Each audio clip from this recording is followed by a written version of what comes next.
चली न जीजा कौनो बहाना तुहार। ए जीजा असो की होली में चली न जीजा कौनो बहाना तुहार।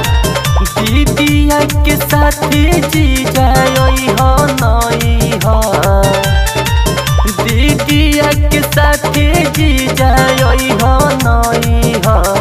ये जीजा दौड़े हवे धन रंगवा डली हो मन भर। जीजा दौड़े हवे धन रंगवा डली हो मन भर।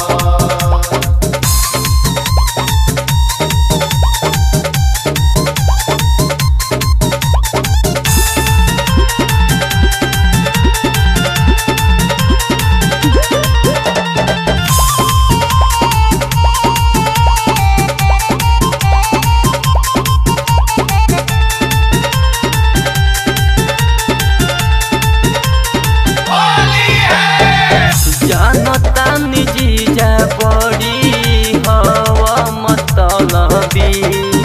दीदिया कहेले घर में चले तोहार चलती।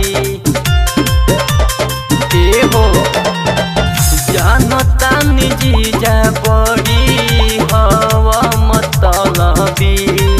दीदिया कहेले घर में चले तोहार चलती। अब की बहरी होली में जीजा छोड़ब न एको कसम।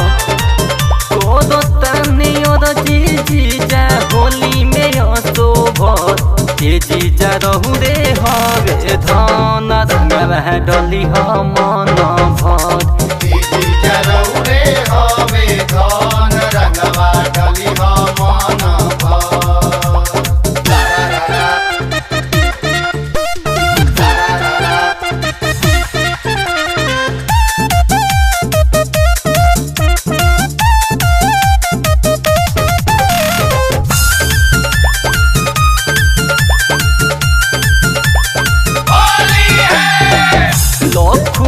की जीजा सो मनी हमोदी बात हो। लालू कोई मोदी के भी ले ली हो साथ हो। ए जीजा लखी जीजा सो मनी हमोदी बात हो। लालू कोई मोदी के भी ले ली हो साथ हो। होली मनाई बुआ पूरी खाई बोदा कैसे जी रही है घर। संग ही सुताई जीजा तोहके रात भर। ये जीजा रहू रे हवे धन रंगवा डली हो दम भर। जीजा दौड़े हवे धन रंगवा डली हो मन भर। असो की होली में चली न जीजा कौनो बहाना तुहार।